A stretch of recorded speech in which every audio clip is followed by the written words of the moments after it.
Nous allons continuer notre thème de ce mois de juillet. Est-ce que quelqu'un sait rapidement me rappeler le thème de ce mois, le thème que nous traitons depuis le 2 juillet 2023? Le réveil spirituel. Amen. Nous allons continuer. Vous savez que notre objectif de l'année 2023, c'est d'aller plus haut. Amen. Pour pouvoir voir plus loin. Nous voulons que le peuple de Dieu ait une vision longue portée. Le peuple de Dieu puisse se rapprocher davantage de ce grand Dieu. C'est pourquoi nous nous sommes servis de 2 Chroniques, le chapitre 7. Et nous nous sommes appesantis sur les versets 13 et 14 que j'aimerais vous relire. 2 Chroniques, chapitre 7, le verset 13 et 14. Quand je fermerai le ciel et qu'il n'y aura point de pluie, quand j'ordonnerai aux sauterelles de consumer le pays, quand j'enverrai la peste parmi mon peuple, si mon peuple sur qui est invoqué mon nom s'humilie, prie et cherche ma face, et s'il se détourne de ses mauvaises voies, je l'exaucerai des cieux, je lui pardonnerai son péché et je guérirai son pays. Amen. C'est ce passage que nous avons creusé, recreusé, et ce matin, nous allons encore retourner là-dedans. Amen. Et j'ai intitulé le sous-thème de ce grand thème du mois, Dieu veut faire de toi un instrument pour le réveil spirituel de son Église. Amen. Dieu veut faire de toi un instrument pour le réveil spirituel de son Église. À travers 2 Chroniques, le chapitre 7, nous vous avons révélé 3 piliers du réveil spirituel que nous avons tirés du verset 14. Dieu dit, si mon peuple sur qui est invoqué mon nom, si ce peuple s'humilie, s'il prie, s'il cherche ma face et s'il se détourne de ses mauvaises voies, moi, Dieu, des cieux, je l'exaucerai. Amen. Et nous avons vu que le tout premier pilier, c'est l'humilité. Et nous vous avions dit que l'humilité vient d'un terme latin qui veut dire humus. Et humus veut dire terre. Amen. Ce qui voudra dire que la personne qui est humble, la personne qui veut s'humilier, doit reconnaître qu'il n'est absolument rien que de la poussière. Toi et moi, nous sommes tirés de la poussière. Que nous voulions ou pas, un jour, nous allons redevenir poussière. C'est pourquoi ça fait vraiment pitié de voir des gens aujourd'hui qui se frappent la poitrine, qui se disent, est-ce que tu me connais? Est-ce que tu sais qui je suis? Mon frère, ma soeur, moi je sais qui tu es. Tu n'es absolument rien. Tu n'es que terre, tu n'es que poussière. Et malgré ton âge, malgré tes richesses, malgré ta beauté, un jour, tu finiras par redevenir terre. Amen. Quel que soit le nom que tu portes aujourd'hui, il y a des noms qui sont vraiment ronflants. Et tout le monde souhaiterait porter ces noms. Mais dans ma langue maternelle, au sud du Togo, quand un cadavre est là, on ne l'appelle plus par son nom. On l'appelle homme, l'homme. Tu retournes à ton origine, à la terre. Amen. Donc si mon peuple sur qui est invoqué mon nom s'humilie, c'est le premier pilier, c'est juste une révision, c'est le premier pilier du réveil spirituel. Et la parole de Dieu continue en nous disant, si ce peuple s'humilie, prie et cherche ma face. Prie et cherche ma face. Donc la prière est et reste notre deuxième pilier du réveil spirituel. Aujourd'hui, un des matins, je vous ai posé la question de savoir, nous connaissons tous les vertus de la prière. Nous connaissons tous l'importance de la prière. Nous connaissons tous les bénéfices de la prière. Mais pourquoi est-il si difficile de prier? Pourquoi est-il si difficile de maintenir une vie de prière? En face de toi, tu as un ennemi. Il sait que quand tu es fort, spirituellement, ça ne fait pas son affaire. Mais Dieu lui veut que tu sois la terreur du diable. C'est pourquoi l'ennemi passera par tous les moyens. Il te donnera toutes les raisons pour que tu ne pries pas. L'apôtre Jacques, dans son épître au chapitre 4, le verset 2, il dit, vous convoitez, vous vous querellez même, vous voulez posséder quelque chose, vous enviez, mais vous ne possédez pas. Pourquoi? Parce que vous ne demandez pas. Son constat est simple. Tu sais que pour pouvoir posséder, il faut demander. Mais pourquoi tu ne demandes pas? La prière, elle est très très importante dans la vie d'un enfant de Dieu. Mais il est compliqué, difficile de prier et de maintenir une vie de prière. Un jour, Jésus-Christ a amené certains de ses disciples dans le jardin de Gethsémani parce que son heure s'approchait. Il était à l'agonie, il était en souffrance au-dedans de sa personne. Il souhaitait pouvoir s'appuyer sur ses disciples en les amenant à la prière. Mais pendant que lui agonisait dans la prière, pendant qu'il priait, il pleurait à grands cris, il a remarqué que ses disciples dormaient profondément. Il est revenu à 3 reprises vers eux. Il a dit, même toi Pierre, tu dors? Veillez et priez afin de ne pas tomber en tentation. À 3 reprises, Jésus a souhaité voir ses disciples à genoux en train d'agoniser comme lui. Mais c'était peine perdue. Il allait jusqu'à dire, l'esprit est bien disposé, mais la chair est faible. Et c'est un passage qui est devenu le credo de plusieurs chrétiens. C'est devenu pour eux une chanson.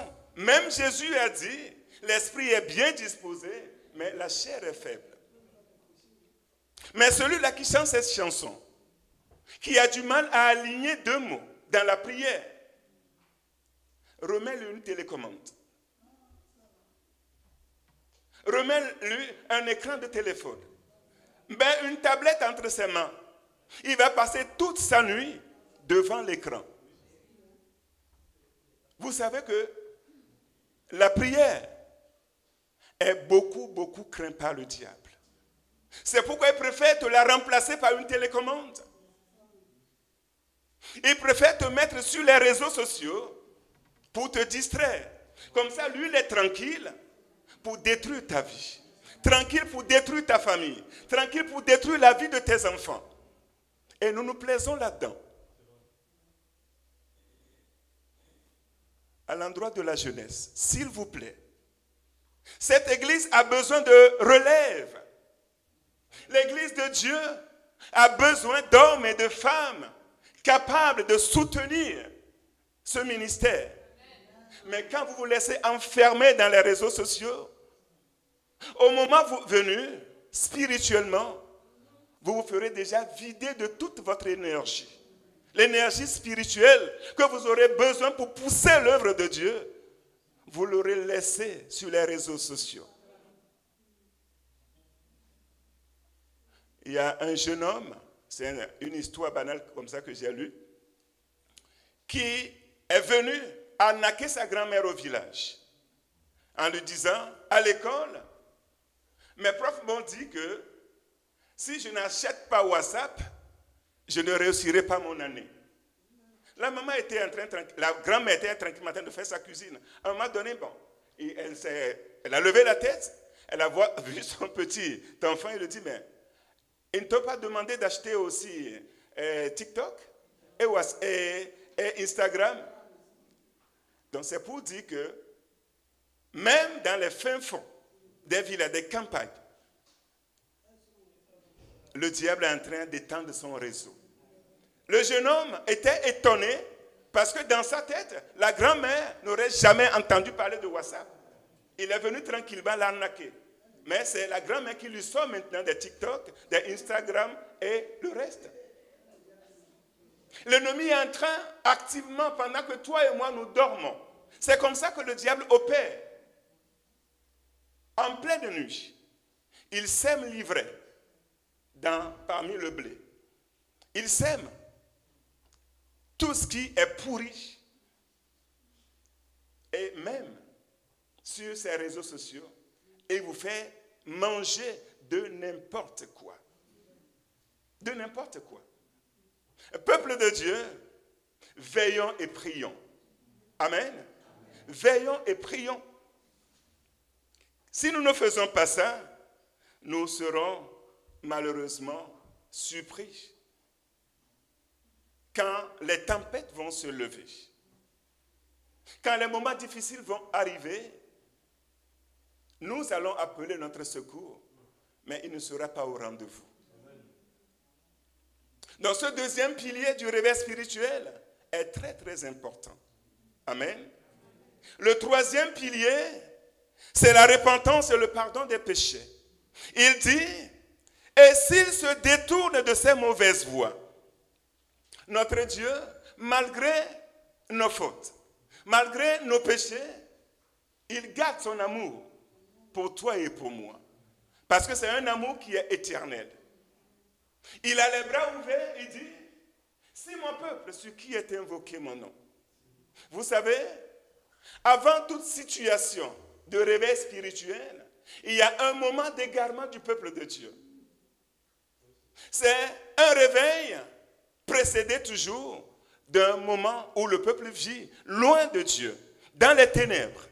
Le peuple abandonne son Dieu pour s'attacher aux choses viles de ce monde. Des fois même, le peuple va jusqu'à adorer des idoles, d'autres dieux. Mais l'amour de Dieu le pousse à dire, si mon peuple, sur qui est invoqué mon nom, abandonne ses mauvaises voies, se détourne de ses mauvaises voies et revienne à moi, moi l'Éternel, du haut des cieux, je pardonnerai ses iniquités.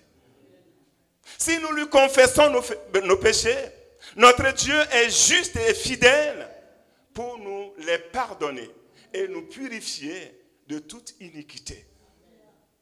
Donc cet après-midi, quelle que soit la couleur, l'âge, le nombre de tes péchés, reviens à ton Dieu. Viens à l'Éternel. Il est rempli d'amour pour toi.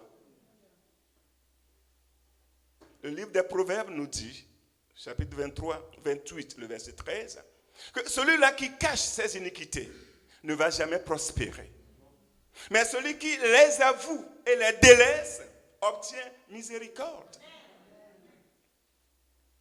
Peut-être tu es ici et tu ne t'es pas encore réconcilié avec ton Dieu. Et tu te dis que mes péchés sont trop nombreux.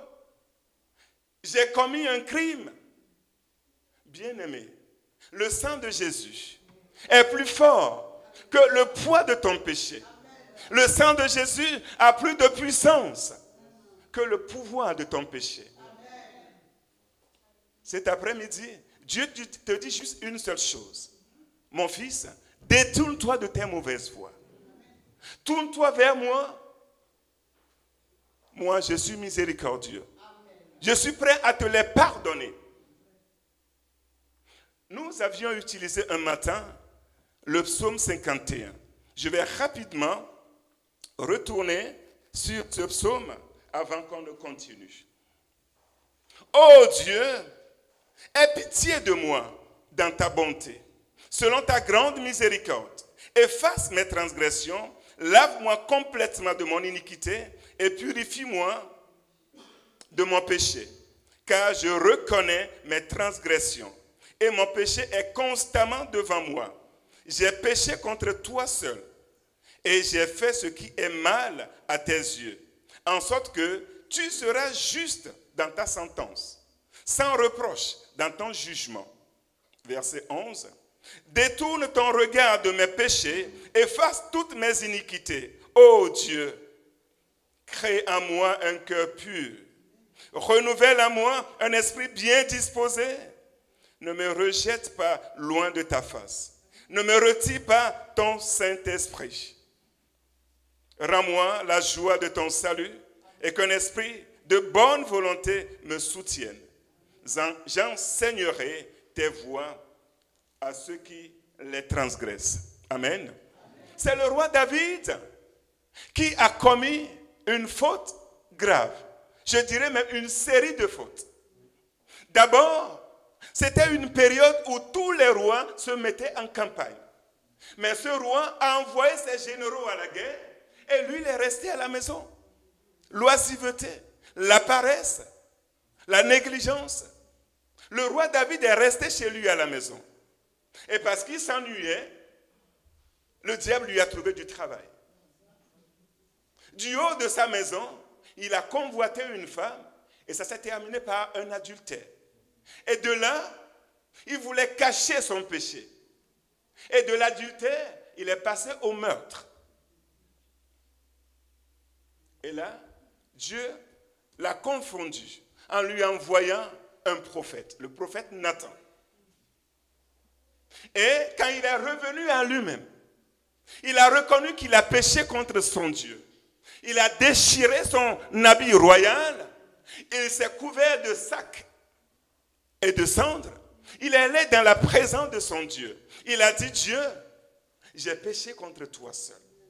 Je reconnais mes transgressions. Mon Père, quel que soit le jugement que tu donnes, tu es juste dans ton jugement. Je ne peux jamais le contester. Mais s'il te plaît, il y a une seule chose que je te demande, mon Dieu. Ne me retire pas ton Saint-Esprit. Le péché éloigne la présence de Dieu, de l'enfant de Dieu. Le péché nous cache la face de notre Dieu. David voulait tout perdre, sauf la présence de Dieu. Il voulait tout perdre, sauf le Saint-Esprit dans sa vie. Peuple de Dieu, les bras de Dieu sont ouverts. Si tu reconnais tes voies et si tu reviens à ton Dieu, il veut bien te recevoir, pardonner tes iniquités, te laver complètement et te restaurer dans sa présence. Alléluia. Donc, j'ai parlé de l'humilité comme premier pilier, du réveil spirituel, la prière agonisante, la repentance et le pardon des péchés. Amen.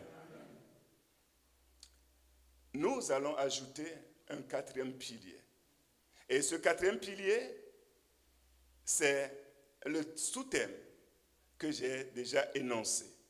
Dieu veut faire de toi un instrument pour le réveil spirituel de son Église. Et pour cela, je vais rapidement vous faire noter Ésaïe 53.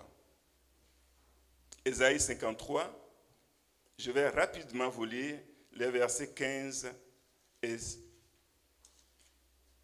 16. Je vous ai dit Ésaïe 53, c'est ça? Non, s'il vous plaît, c'est 59. 59.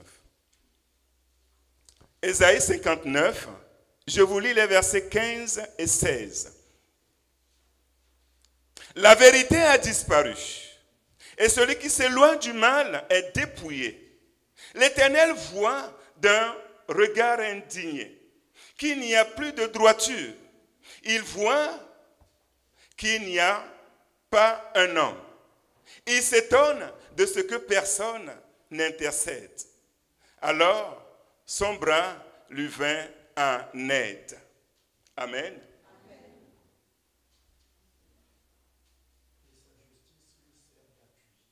Et sa justice lui sert d'appui. Merci, mon pasteur. Amen. Qu'est-ce que j'aimerais qu'on prenne de ce passage? Tout à l'heure, je vous disais que, avant tout réveil spirituel, il y a une situation de chaos, de ténèbres. Un peuple qui devient froid, un peuple qui devient tiède dans sa marche avec le Seigneur, un peuple qui perd sa communion avec son Dieu, un peuple qui vit dans le péché.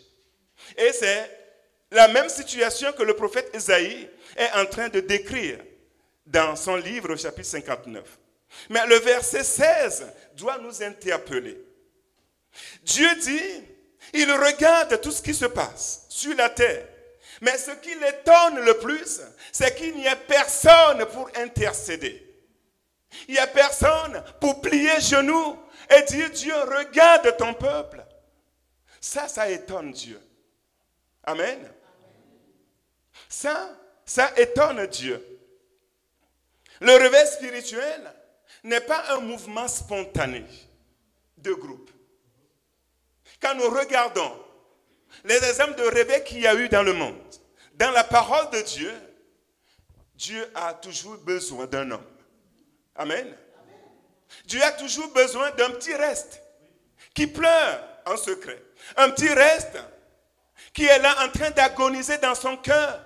Un petit reste qui est à genoux en train de pleurer, disant à son Dieu, regarde ton peuple, aie pitié. Et Dieu continue de rechercher. Et cet après-midi, au sein de cette assemblée, Dieu cherche un homme. Dieu cherche une femme qui va être ce quatrième pilier du réveil spirituel. Bien-aimés, quand vous allez dans les évangiles, le 2e chapitre du livre de Luc, vous verrez, il y a 2 personnages dans ce chapitre. Le premier, c'est le vieux Siméon. Et le deuxième personnage, c'est la prophétesse Anne, âgée de 84 ans. C'est 2 personnages qui étaient dans le secret. La parole de Dieu nous dit au verset 36 que Anne ne quittait pas le temple. Anne était vierge. Après, elle s'est mariée. Son mariage a duré 7 ans. Et depuis que son mari est décédé, elle a résolu de ne plus se marier. Et elle s'est plongée dans la prière pour le salut du peuple d'Israël. Elle ne quittait pas le temple. Le vieux Siméon aussi attendait le salut, la délivrance du peuple d'Israël. Et Dieu lui a fait la promesse que tant que tes yeux n'aient pas vu l'exaucement de tes prières, je ne te rappellerai pas à moi. Et ce vieux-là, dans le secret, priait, agonisait au-dedans de sa personne, attendait le secours, le salut d'Israël. Bien-aimés, nous voulons que le réveil éclate au sein du peuple de Dieu. Mais Dieu a besoin d'un homme. Dieu a besoin d'une femme dans cette salle, dans le secret, pour chercher sa face. Bien-aimé, c'est facile de dire que je veux être comme lui. C'est facile de dire je veux des signes, des miracles dans ma vie, dans l'église de Dieu. Mais il y a un prix à payer. N'attendons pas que cela vienne de tout le groupe, tout d'un coup. Non, ça va être compliqué. Un homme, une femme, voici le besoin de notre Dieu. Dieu veut faire de toi un instrument pour le réveil spirituel de son église. Est-ce que tu es prêt à payer ce prix? Est-ce que tu veux répondre à ton Dieu? Me voici. Je veux jouer ce rôle pour ton église. Vous lirez chez vous le livre des Juges au chapitre 6. C'était une période où le peuple s'est éloigné de Dieu. À tel point que les ennemis avaient la main lourde sur eux. Tout ce qu'ils cultivaient, ils ne pouvaient même pas aller dans les champs pour aller récolter.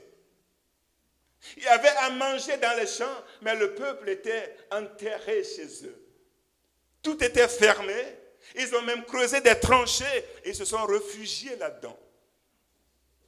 C'était une époque terrible, très très humiliante pour le peuple d'Israël.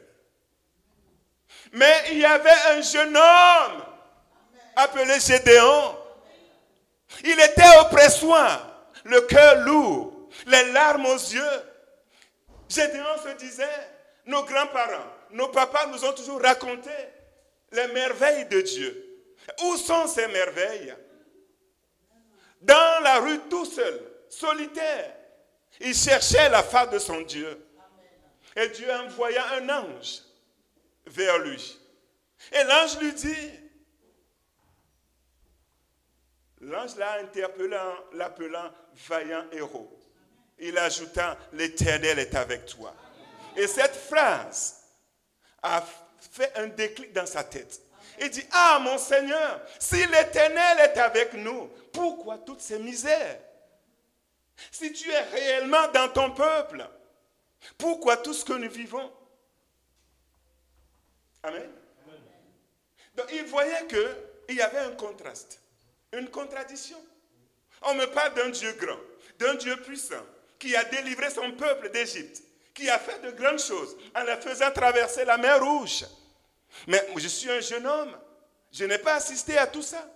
Mais je veux moi aussi, à mon époque, vivre les mêmes choses.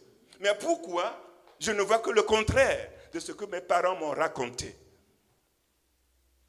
Et par-dessus tout ça, il y a un Dieu qui se révèle à moi et qui me dit, l'Éternel est avec moi. Mais s'il est réellement avec moi, les preuves sont où?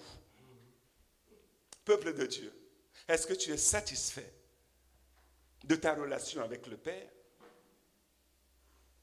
Est-ce que tu te plais dans la condition dans laquelle tu es? Est-ce que tout va bien? Ou il y a un manque quelque part? S'il y a un manque, tu as vu juste. Mais Dieu a besoin d'un homme. Il a besoin d'une femme. Sinon, tu vas courir. Il y en a aujourd'hui qui font le tour des églises. Le tour des églises. Si tu veux répertorier toutes les églises ici en France, va les voir. Ils sont passés par toutes ces églises. Qu'est-ce qu'ils cherchent? La puissance, des miracles, des signes. Mais Dieu veut que tu sois la source de ces miracles.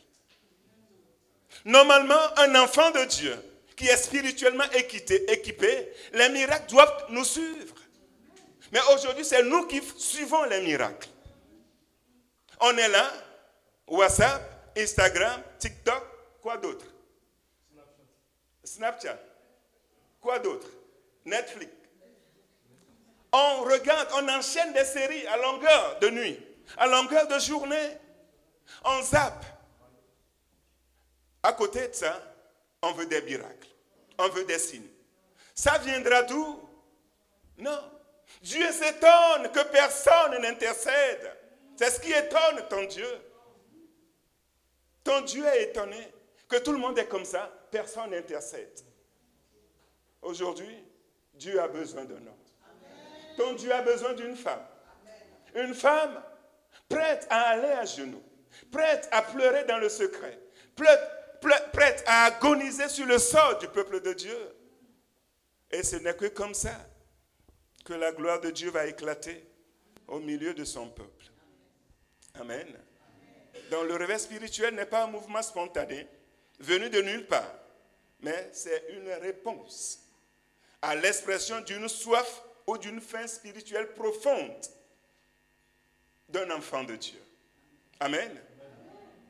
Et une fois que ce cœur est répandu devant Dieu, Dieu répond en envoyant le feu. Dieu répond en envoyant des signes et des prodiges. Un peuple qui traverse une période de sécheresse a besoin de pluie. En pleine canicule, bien-aimé, un verre d'eau fraîche, ça fait du bien. Amen. Ça fait du bien. À la fête des tabernacles, dans Jean 7, la parole de Dieu nous dit, le dernier jour, le grand jour de la fête, Jésus debout s'écria, que celui qui a soif vienne à moi et qu'il boive. Et l'eau que moi je lui donnerai deviendra des fleuves d'eau vive qui couleront de son sang. As-tu soif? Est-ce que tu reconnais que tu marches sur une terre desséchée, une terre aride? Cet après-midi, que des fleuves d'eau vive jaillissent sur ta terre desséchée. Que la vie revienne au sein du peuple de Dieu. Que les ossements desséchés reprennent vie au nom de Jésus. Que les nerfs vous soient donnés. Que la chair vous soit donnée. Que la vie pénètre votre ossement desséché. Et que des torrents d'eau vive jaillissent de toute cette terre aride. La parole de Dieu nous dit que quand nous nous rassemblons dans la maison de Dieu, si les uns et les autres ont une parole de connaissance, un cantique, un hymne spirituel, nous devons mettre tout ça ensemble. Une révélation, une prophétie, une interprétation. Oui, voici ce à quoi doit ressembler le rassemblement des enfants de Dieu. Pourquoi? Parce que Dieu est en train de marcher au milieu de son peuple. Au milieu des 7 chandeliers d'or, Dieu est à l'œuvre. Et pour ça, bien-aimé, il y a un petit prix à payer. Et ce prix-là, n'attendez pas que ce soit un sujet collectif. Dieu a besoin d'un homme. Amen. Que le Seigneur, cet après-midi, trouve cet homme-là, cette femme-là, au sein de son peuple. Je vais inviter papa, s'il te plaît.